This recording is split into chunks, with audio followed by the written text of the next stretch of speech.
পাকিস্তানে চলমান শান্তি আলোচনার মাঝে নতুন করে উত্তাপ ছড়িয়েছে যুক্তরাষ্ট্রের এক চাঞ্চল্যকর দাবি।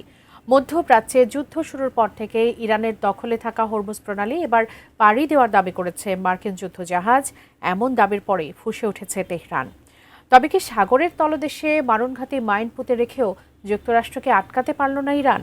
বিস্তারিত জানাচ্ছেন তৌফিকুল আশিক। ইরান যুক্তরাষ্ট্র যুদ্ধের সবচেয়ে বড় ট্রাম্প কার্ড হরমুজ প্রণালী। বিশ্ব বাণিজ্যের অত্যন্ত গুরুত্বপূর্ণ এই পথকে চাবিকাঠি করে মার্কিন প্রেসিডেন্ট ডোনাল্ড ট্রাম্পকে চাপ দিচ্ছে ইরান। জ্বালানি তেলের দাম বৃদ্ধি আর বিশ্ববাজারে অস্থিরতা ট্রাম্পকে আলোচনার টেবিলে নিয়ে আসতে বাধ্য করেছে। মূলত হরমুজ প্রণালীতে মারণঘাতী মাইন স্থাপন করে বাণিজ্যিক জাহাজ চলাচলের প্রতিবন্ধকতা সৃষ্টি করেছে ইরানের বিপ্লবী গার্ড বাহিনী। তবে পাকিস্তানের রাজধানী ইসলামাবাদে চলমান শান্তি আলোচনার মাঝেই হরমুজ প্রণালী পার হওয়ার দাবি করেছে দুটি মার্কিন জাহাজ। মার্কিন সেন্ট্রাল কমান্ড সেনকম দাবি করেছে যুক্তরাষ্ট্রের যুদ্ধজাহাজগুলো সফলভাবে হরমুজ প্রণালী অতিক্রম করেছে। তবে ইরান এই দাবিকে সম্পূর্ণ ভিত্তিহীন বলে উড়িয়ে দিয়ে কঠোর জবাব দেওয়ার হুঁশিয়ারি দিয়েছে। আমি বুঝি নির্মাণের শিল্প, সালাম স্টিল বোঝে ডিউরেবিলিটি। সালাম স্টিল, মোস্ট ডিউরেবল স্টিল। সেনকম এক বিবৃতিতে জানায় তাদের দুটি শক্তিশালী ডেস্ট্রয়ার ইউএসএস ফ্রাঙ্ক ই পিটারসন এবং ইউএসএস মাইকেল মার্ফি হরমুজ প্রণালী অতিক্রম করে আরব সাগরে প্রবেশ করেছে। এই অভিযানকে ঐতিহাসিক অভিযান হিসেবে বর্ণনা করেছেন মার্কিন অ্যাডমিরাল ব্র্যাড কুপার। তিনি বলেন, আইআরজিসির পেতে রাখা সামুদ্রিক মাইনগুলো পরিষ্কার করার জন্য এই যুদ্ধজাহাজ পাঠানো হয়েছে। বিশ্ব বাণিজ্যের অবাধ প্রবাহ নিশ্চিত করতে যুক্তরাষ্ট্র এই অঞ্চলে একটি নতুন ও নিরাপদ নৌপথ তৈরি করার প্রক্রিয়া শুরু করেছে। কুপার এটিকে ইরান যুদ্ধের বড় টার্নিং পয়েন্ট হিসেবে দেখছেন।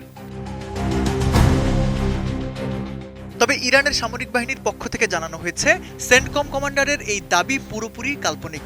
হরমুজ প্রণালীর সার্বভৌমত্ব এবং জাহাজ চলাচল পুরোপুরিভাবে নিয়ন্ত্রণ করছে ইরানের সশস্ত্র বাহিনী।